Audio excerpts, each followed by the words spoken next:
And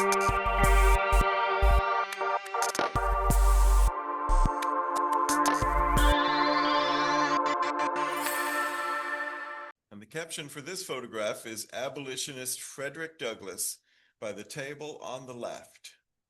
Jarrett Smith in the center rear, and the Edmondson sisters, Emily and Mary, stand on the left, wearing plaid shawls and bonnets. Fugitive Slave Law Convention, New York, 1850.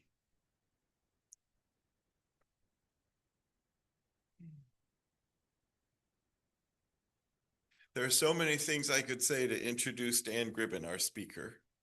I could talk about his career as an educator and an English teacher and professor. I could talk about his amazing, incredible artistry as a photographer of wildlife, especially the bird life here in Florida. I could talk about his amazing gift as a musician and a folk singer, songwriter, and music creator. Most of us kind of know some of this because we've seen him here before. He's been a great friend to our conversation, to our congregation, and the conversation that we have for so many years. Without further ado, please welcome Dan Gribbin.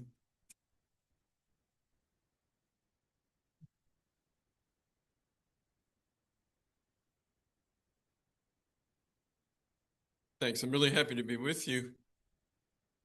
Martha would be here with me, but we have an unusual situation at our church today. Our music director, David Goldblatt, who's a wonderful guy, he wanted to give the pulpit presentation about sacred music.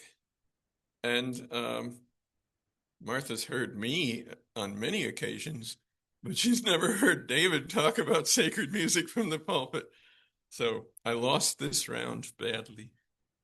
Sorry. Kermit wants to know why I was doing a little reading before the presentation.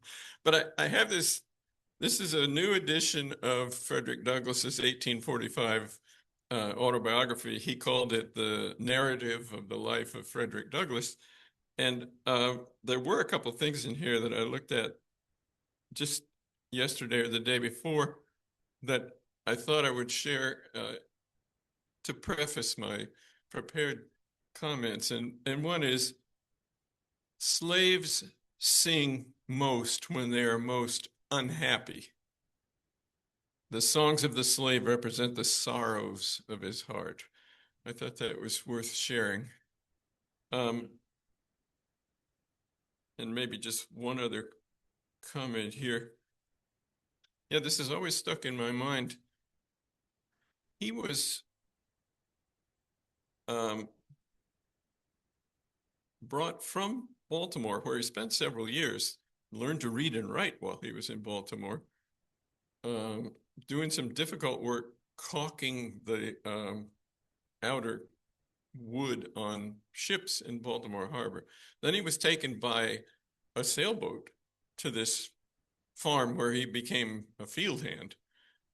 And at one point, he said, "Our house stood within a few rods of the Chesapeake Bay, whose broad bosom was ever white with sails from every quarter of the habitable globe.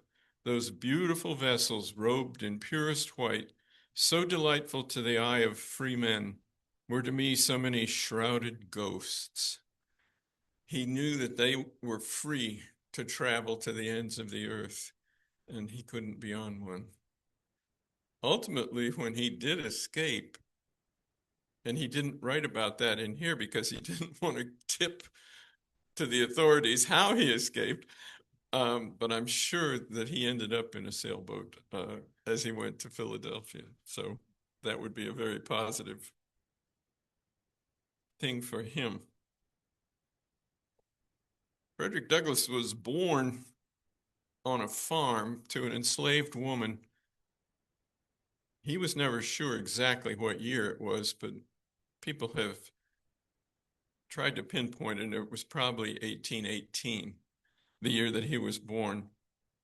His memories of his mother, he says, are very sketchy because she couldn't see him except at night.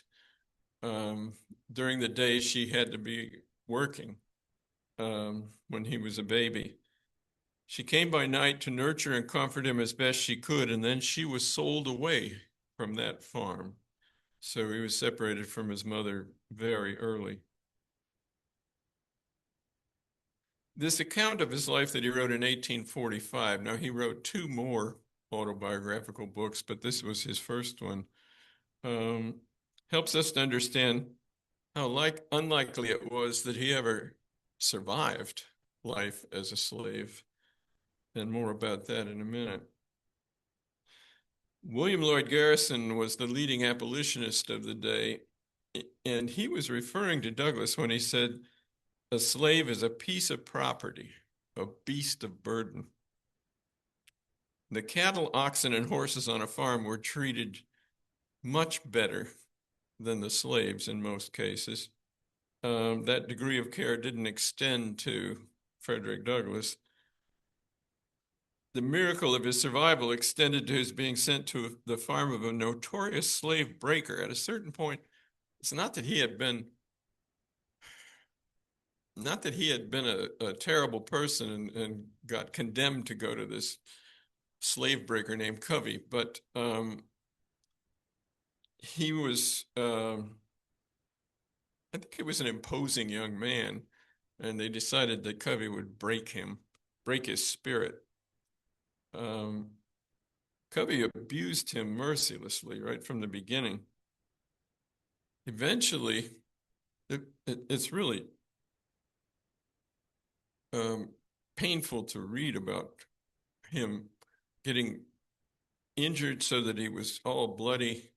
He got sent, he went to the man who actually owned him and said, "This is not working out with Covey." The guy sent him back to Covey. Covey was incensed about the idea that he had gone to the man. And eventually, a couple weeks after that incident where he left the farm, he just decided he had nothing to lose by fighting Covey. 2 hours, just a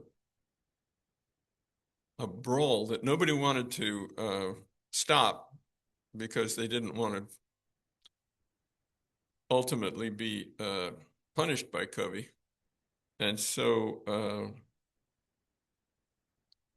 Douglass defeated him in that 2-hour battle.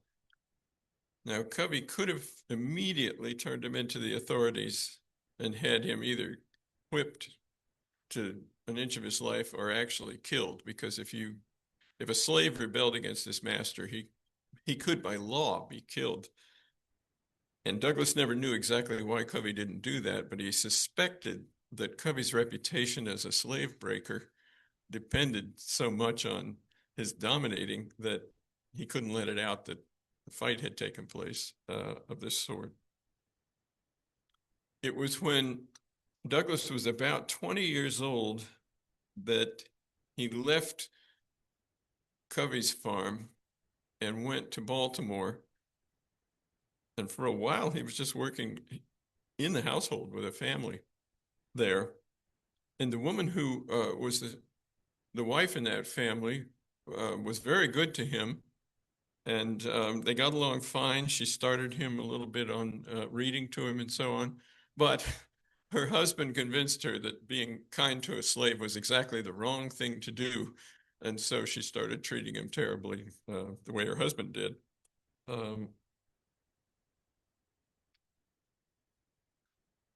But it wasn't too long after that he was set to doing this caulking on the ships, and he noticed that they would write L or S, depending on whether it was starboard or the other thing is leeward. Yeah, okay, good. And then front or back. So he learned a couple of letters, and then he would take those letters and he would challenge the other boys. He'd say, "I know the alphabet," and he'd run through these 4 letters, and they would say, you don't know the alphabet because there's this, this, this, and this. And he would put those to memory. And eventually then he started, he would pay a nickel. If he got any money, he would pay a nickel to somebody, to some kid, to get him something to read and to read it to him. He did everything under the sun to learn to read and write. He was a very resourceful young man.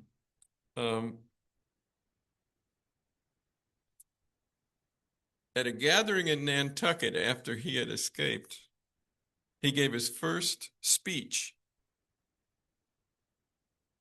This was his quest to get the United States of America to live up to its Declaration of Independence by making all of us equal. Life, liberty, and the pursuit of happiness to all citizens, not just some citizens. And from the time he gave that first speech, people just recognized that he was a gifted person that needed to be put to the forefront. Now, the message from the media in the 19th century, and we're talking about caricatures that appeared in all the newspapers and all the magazines, was that African Americans were an inferior race, lacking intelligence, lacking any sort of admirable traits. This portrayal doesn't exactly sound like ancient history, does it? Because we're getting the same sort of ugliness out of the present administration and the present party, that white people are the only ones who deserve to be Americans. You know, if you're brown, you're black, you're out of here. What I read yesterday about what's happening in the streets in a lot of places just sickened me. I mean, how can it be happening? And in Douglass's time, as in our time, it was Christian pulpits. It was Christian ministers who were spewing this kind of thing. It's really hard to believe.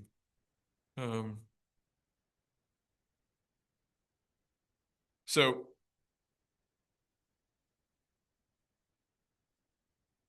when I say that we're getting that message about anybody who's not white today, remember how often our president uses the phrase low IQ, and how often these people he accuses of being low IQ simply are different from him.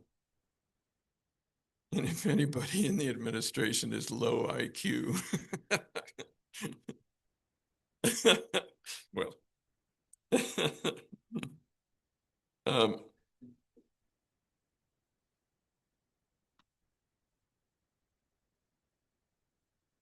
well, I mentioned those caricatures that were in the publications because one of Douglass's efforts to erase that sort of image of blacks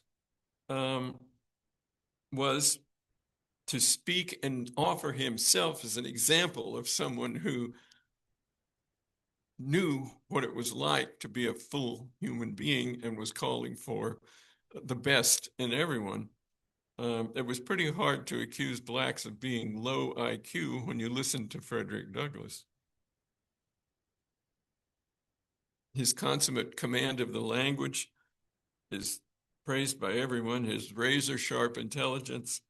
So that propaganda being spread about blacks being low character and low IQ was ridiculous.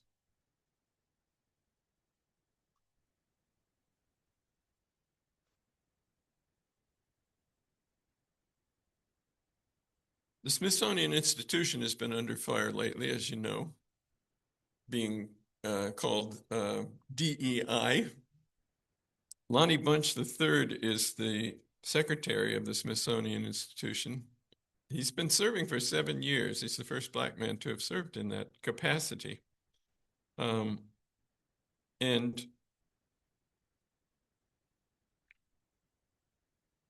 in a recent interview, Dr. Bunch described Frederick Douglass as the quintessential American. Now, keep in mind, Douglass lived from 1818 to 1895, so his life pretty well spans the 19th century. But Dr. Bunch calls him the quintessential American. emphasizing that he basically made real many of the ideals of the Declaration of Independence. He showed America what freedom would look like if the society paid more than lip service to the idea of equality. As Dr. Bunch puts it, Douglass expected more of America than most Americans did. So as a man who was enslaved for the first 20 years of his life, Frederick Douglass knew the true value of freedom. And he was well aware then of the consequences of the Fugitive Slave Act. It was passed in 1850. So he was already, at that time, he had escaped from the South. And what the Fugitive Slave Act allowed to happen was, even in Massachusetts, New York, these states that were free of slaves, somebody from the South could come up and grab somebody off the street legally and just take them back to the South and put them back into slavery.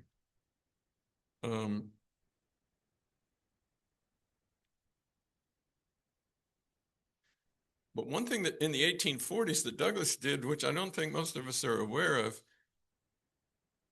he already anticipated that he could be grabbed any day and taken back to the South where he was a slave. So he heeded the advice of several people and went to Britain, went to England.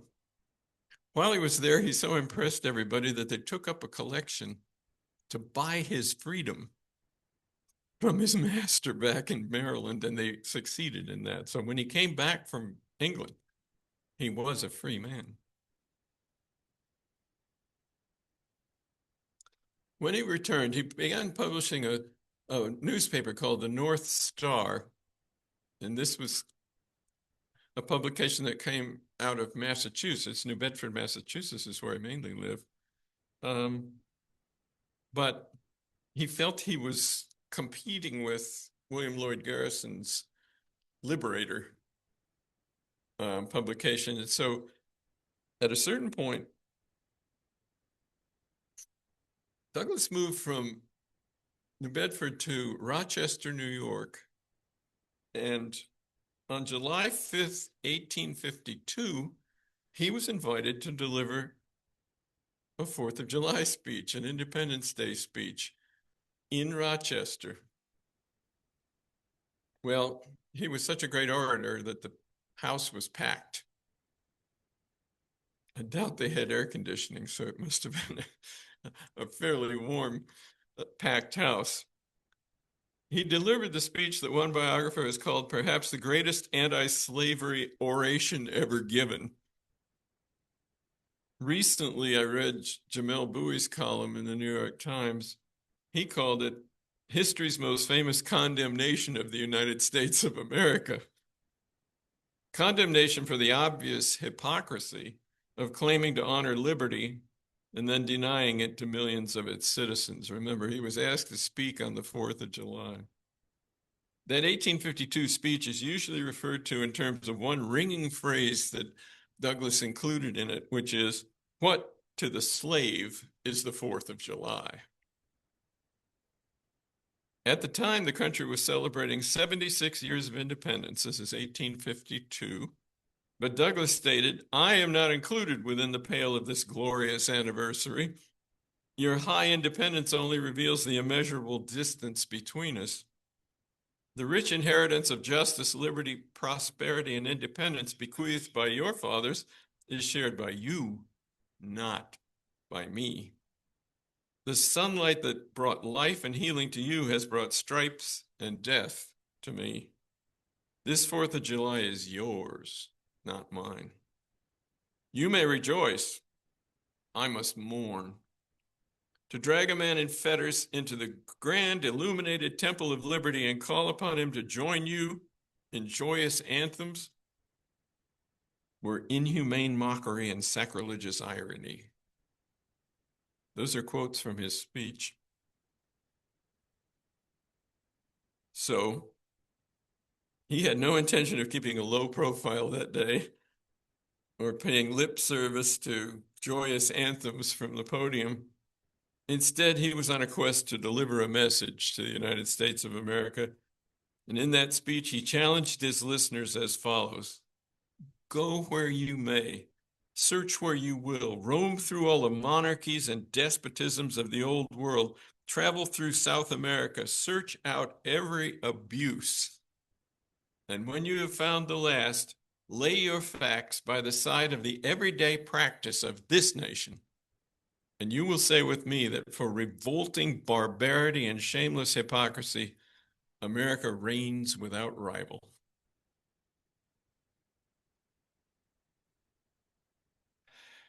You wouldn't have to modify that too much to describe the Department of Homeland Security and ICE in action today, would you? The idea that that agency is called the Department of Homeland Security is rich hypocrisy to begin with, I guess you'd say. When you could be grabbed off the street the way any fugitive slave might be in the 1850s. So we could wish that we'd come a great distance as a nation since Frederick Douglass delivered that 4th of July speech. We could wish it. But the news in any recent week puts the lie to that claim. I'd like to draw attention now to 1876, when Douglass was invited to sit on the podium. Now, this is the 100th anniversary of the United States, 1876. The president is Ulysses S. Grant, and he invites Douglass to sit on the podium with other dignitaries. Douglass was living in Washington, D.C. at the time. This is more than a decade after the Emancipation Proclamation, 1876. Slavery has been abolished. Presumably then, a black man who could show his credentials as a member of the president's podium party would have no trouble proceeding up the steps to take his seat. You can tell where I'm going here. You're way ahead of me if you're suspecting that this was not the case. Frederick Douglass, when he arrived with his credentials and said, I'm to sit on the podium, they just turned him around and told him, take a hike. This was the Jim Crow South. If he hadn't been noticed by somebody who was up on that podium at that moment, who called out to the security people not to turn him away, he never would have been on the podium for that celebration of our 100th anniversary. But here's the real irony. President Grant hadn't arranged for Frederick Douglass to say a word on that occasion. He just sat there.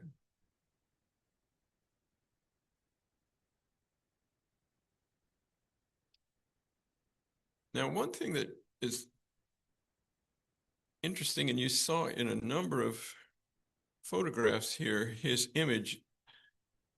Douglass was the most photographed man in America in the 19th century. And that was by design. And in each of those photographs, he looks pretty formal and dour. But he wanted his image out there so that it could combat all of those caricatures that were showing up in the media. And he didn't want to be smiling because he didn't want anybody to think that slavery was something to smile about. So Dr. Bunch says, everything about Douglass's very formal photograph says, I'm middle class, I'm educated, I'm equal, I'm worthy. He always dressed formally in those photographs.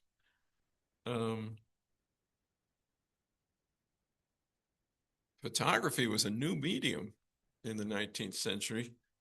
And one thing that he was doing then was presenting accurate images of what an ex-slave would look like,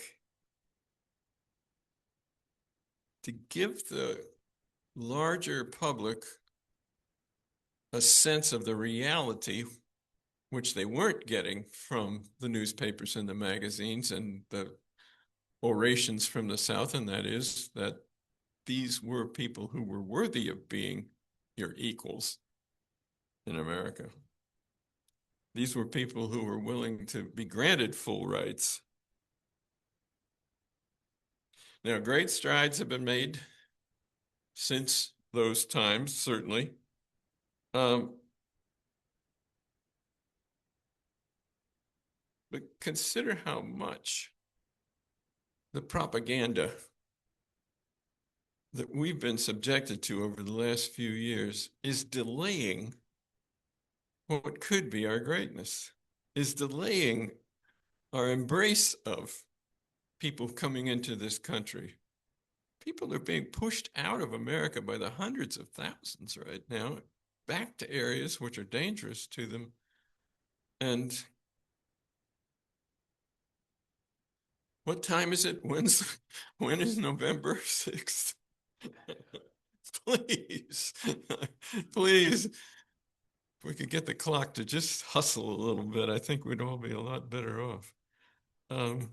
But I'd like to offer the image of Frederick Douglass as an inspiration to us that things can be better, things will be better, and he kept his head high at a time when things were even worse than they are for us right now. There's a man who survived and ultimately thrived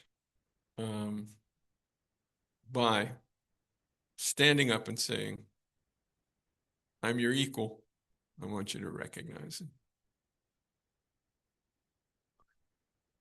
Thanks to Joe for all those good images of Douglass's life. I really appreciate it. And I'm very happy to be with you today.